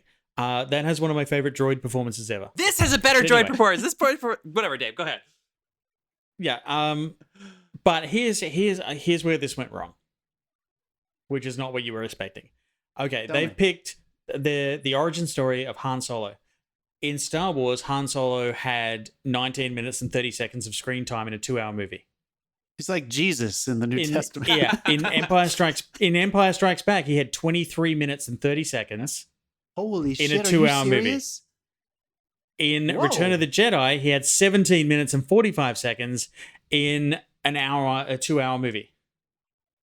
Oh my God, those are all Now- less than I thought he was in. Now Yeah, they wow. have picked that character that, despite that lack of screen time, has this enormous fucking mythology around him, and they've gone, let's do an origin story of him. Right. The expectation of that when you're making that movie is through the fucking roof, and they kind of half-assed it. Okay, all right, but I'm gonna push back on you just a little bit. The whole time I was watching, and this is how I feel about the spinoffs in general. Anyone who listens to our franchise face-off knows I'm not a huge fan of these reboots, but I have had more patience for the spinoffs because at least the spinoffs aren't trying to be the original three. Like they kind of know what they are. However, the first one definitely was trying to be the original. okay, sure. And I do like Rogue Are you One. buzzing me? I'm right. they Doesn't mean admit you that. get buzzed. And I do like Rogue One. That is my favorite one of all of these reboots. I do think that was actually interesting. However, So with- much death in with Rogue a- One. There's just so many. I So love many a people died. tragedy. I love a tragedy. They killed That's what everybody. you need. The only thing that didn't die was the fucking. This is intel. all I think about every time I watch these spinoffs. I think we are living in an age where they have enough awareness and prowess to know this. Why is this movie not a limited series television thing? There's no reason it should have been a movie. I mean, the I point was is totally, this. I would have been Because totally they wanted to okay. make $1 billion. I know, but everything Like, I just if you saw- really want to get into it, like, this character has been fleshed out in a whole series of novels that they made non-canon when Disney bought it, and they tried to do their own thing, and it's like, Yeah, but no offense. All right, but this is that thing though. This is I This have was to say this though. pre-Disney Hold on, Plus, wait, by wait. the I way. have to say this because I think everyone who feels like me about Star Wars would agree with this. I don't care about his origin story. He is one of the best supporting characters of all time in a really successful financial thing because he is a supporting character. They wrote him as a supporting character because he didn't have the other things to make him a lead character. I So mean, the funny if thing you're is, you're gonna- not arguing with me. Like, I know you were I agreeing, agree. right? It was like, But that's he why has I was no- trying to. He has no fleshing out in That's what I'm the saying. I time was he trying had to, on screen. but I don't know Yeah. if we totally agree because I was trying to clarify whether or not you thought it was possible, or I'm saying I think it's a mistake to try to flesh out somebody who is such an iconic supporting character because there's a reason he worked as a supporting character and not your protagonist. I don't know. I feel like this entire it kind of worked with movie- Obi-Wan. Sort of. Although he's still technically in those early movies, he's not the lead. He's not the protagonist Yeah. when Ewan is playing him, right? Like shitty young Anakin is the protagonist, and we fucking hate him for it, right? Yeah, I'll drink to that. All right. I think So, but this whole- like, hold on, getting, wait, getting, this getting whole through the movie- criticism. All right, tell me. Go. Getting through the criticism, there are like, there's times when you can see elements of the Han character coming through, and there's a rumor that Absolutely, I don't know yeah. the truth of it. There's a rumor they Not got the him whole an time, acting but coach definitely times. to make him more Harrison Ford like. So like he learned he learned how to great look. yeah he He's got learned a how to great crash look. planes and stuff. So Jesus, Buzz Christ. yourself! Get out of here! Yeah. This is why we need to install the We buzzer. almost for lost us. an Get outta American here. icon. Your joke is at his expense. He made $50 million for Force You Awakens. Get out of here. fucking immigrant. You fucking get the fuck out of my. John, Jesus Christ. that joke had a way better reaction than I was expecting. Don't step on Harrison. Get off my plane, dude. Get the fuck out of here. Keep going. I'm sorry. What were you saying? I'm just saying there are times when you can see the element of the Han character really come through, and you're like, he's doing it. Yeah. And For then sure. all of a sudden, Donald Glover oozes on screen, Just owns He's it. so He's good, yeah. steals the whole fucking thing. It is unreal how good it Donald is. Glover's so good, man. He's so good. Here's what I will say. I'm gonna literally compromise you and yourself, John, because I push back and I embrace exactly what you're saying. I don't think it should be a limited series, but as far as whether or not, look, they're gonna do it. They're gonna Yeah, do it. They're of gonna make an course, origin of story about course. Han Solo. So, what Donald Glover did as Lando was he said, "Okay, let's think about the origin story of this character." And then how could I make it twice as fun as it should be? It's his origin story is not as fun as He this. ju- So let's make it more fun. And they just should have done that with Han Solo. They should have been willing to risk the way that they did for Logan's a bad example. There are other I feel origin like they story learned from examples that. where they Like, basically just he's gonna get a Lando spinoff, I'm sure, at some point, because everybody wants to see more of that. All right, but hold on a second. I'm just going to call this all out because I don't think the quality of a movie should be people walking in and saying, look how good that guy is impersonating that guy from that movie 50 years ago. That's not what we're saying about Donald That's Glover what we're saying. That's exactly what we're saying. We're saying, look how good he is at playing Billy D. Williams as Lando Calrissian. Well, he's playing an existing character. He's playing a younger version of his existing character, and he nailed it. He's doing it in such a way that as soon as he starts talking, you go, okay, cool. I see what he's doing with Lando, and then your idea of Billy D. Williams goes just out the door, and you're just like, this is Lando now. And they never let Alden Ehrenreich do that. They never gave him the opportunity to say, he's the swashbuckling nomad fucking low-bit smuggler. Let's just have some fun, just stealing some stupid shit and grabbing some ass of some weird aliens and stuff. I think to you, John, people don't need the origin story of Han Solo. You're right. They don't need it. But you know what people really want, including me? I would put myself in this, and Dave's the one here who's watching the animated series or the comic books, whatever he's doing. I'm talking about Dave as if he's not here. Still here. What I want is to spend more time in the Star Wars world. That's the reason we love Mandalorian, even though that's too serious. I just want to live in that world. Give me Han Solo, give me a planet, give me some smuggling runs on some weird fucking hoverboard things. But they just start throwing names of planets at you, and they just was also they make it a purity test. I think one of the things also that really threw people was this is the first time you've had the rogues be a prominent force in Star Wars. You always had the Jedi and the Sith.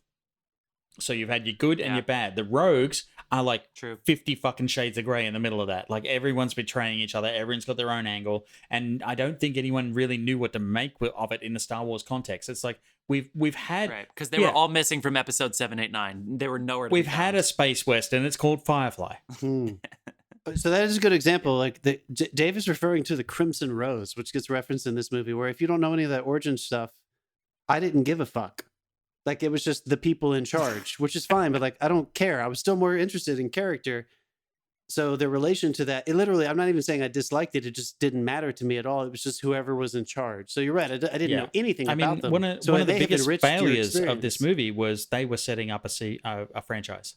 Like, without a doubt. Which I'm sorry, but like, I felt like they were pimping me out. There's a fucking Darth Maul cameo reveal at the end. They were setting up a fucking franchise. Yeah. And you know what's a shame is that listen up, fucking Disney. Listen to our podcast and listen to this advice I'm about to give you. Jeff is totally right. Of course we're going to go to the movie theater, and of course we're going to see these fucking things. But wouldn't it be better if you didn't make me feel like you wanted... Like, I want to desire to go see it because the first one was so good, not because you're making me feel like you're setting up the next one. Like, sequels work on their own when a movie is good. Anyway, I feel like we've been talking about like a macro perspective on this. We're getting kind of long on this, but I do want to zero in for a little bit and ask you guys structurally if you agree with me.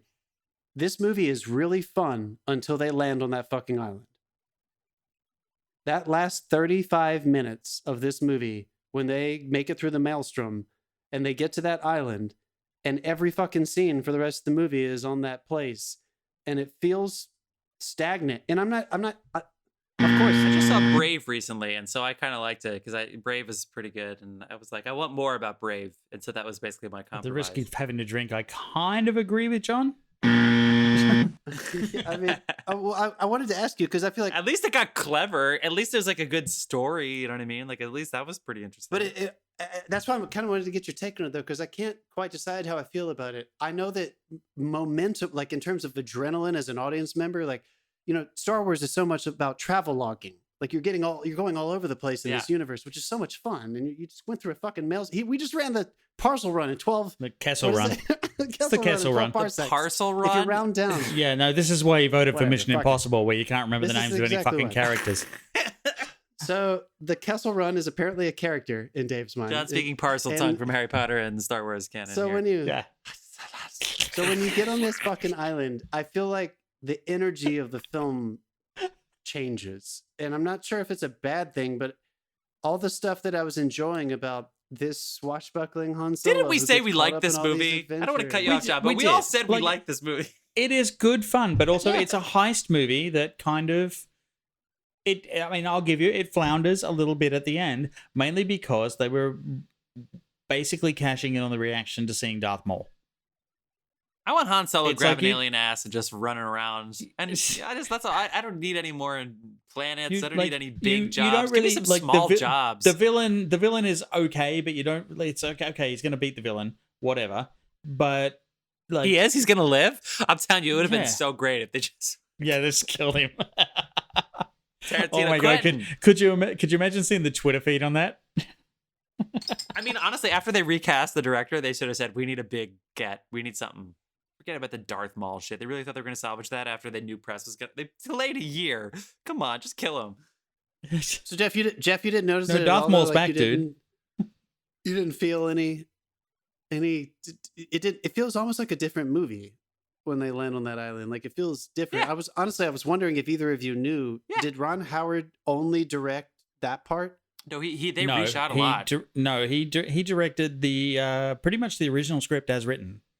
Okay, because it feels more insulated. Yeah. It feels more like it doesn't matter where they are on that island. They're all very small scenes with between 2 or 3 people, versus all the action. Obviously, all those action sequences. I don't know. I still thought with the J.J. like Abrams script, they still like waited to film the scenes at the end, which is how the whole Palpatine thing came. Is they showed up on set and he was still willing to navigate.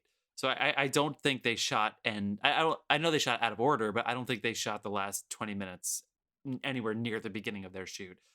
I think even when JJ took over, he was like, "There's no way we're doing that. We need to have some wiggle room." I'm gonna try to redeem myself here. Did you mean Rod Howard? No, because this whole thing is on the JJ Play script. Him and Kathleen Kennedy scripted out everything. Basically, they pulled up Feige, and so yes, when Ron Howard came in.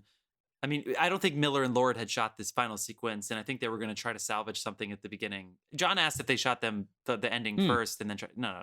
I think they waited on that. So Ron Howard definitely shot the end. It feels like my guess. Feels like it's a different movie.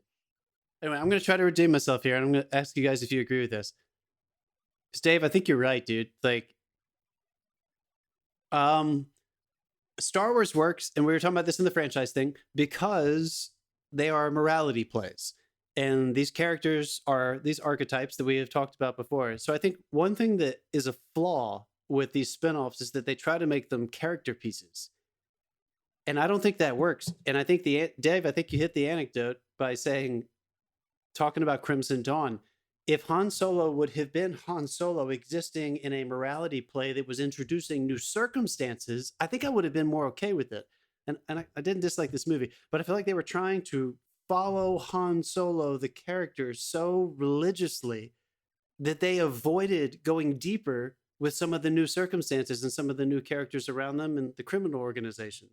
So I think it would have been more buoyant, and he would have been more buoyant. I think the biggest mistake they made was they were probably going to delve into the criminal organization in episode 2, and like it didn't get one because this movie didn't get one. They're not doing it. I don't think so. Really? I thought they were okay. I assumed they were doing it from the way they fucking ended it. Jeff, cough, get it out. Sorry, get it out, bro. Yeah, no, this failed at the box office because you have to double your budget because of marketing nowadays. But marketing's so I don't think Disney will spend the money on a Solo 2. Although they are starting a push to try and get one made. But anyway, hopefully we'll see what happens. We have to wrap this up, Dave. We have to wrap this up, John. We also did for 30 minutes to talk about it. It's still fun. Watch it. Give it a shot. It's on Disney Plus. I think everybody should give it a watch. Just give it some time. I own it. I've seen it 8 times. It's fun. Don't go into it with a mountain of expectations, and you'll have a great time. Wow, there's some fun stuff in there. Yeah, for sure. Anyway, Dave, tell us what are we doing next week? You didn't write it down again, did you? No, I remember it very vividly though. Film year 1976. We're going chalk this year. We're going with some of the fucking heavy hitters here. We're going with Network, which I've seen on Broadway more than I've seen in person in the movie theater, at least. I've never seen this movie. Lumet. I'm very excited Network. about it. Sidney Lumet. 3 acting Oscars. Ugh. So we're going Network, and then we're going Taxi Driver. I don't know if you guys have ever heard of that movie. It's called Taxi Driver. It stars a guy named Bob De Niro. And then love him. We are going with and then we are going with I forget the Arnold Schwarzenegger film Stay Hungry. Well, it's Bob not an Rafelson. Arnold Schwarzenegger film because he wasn't a star then. It's a film with Arnold Schwarzenegger in it. So this is Bob Rafelson, who made 5 Easy Pieces, was like, let me get Arnold Schwarzenegger and see what I can do with that. We love you so much, film fans. We'll see you next week. Tip your waiters and bartenders. Go watch 2018. Solo on Disney Plus. Thanks for staying for our longest episode ever. Yeah.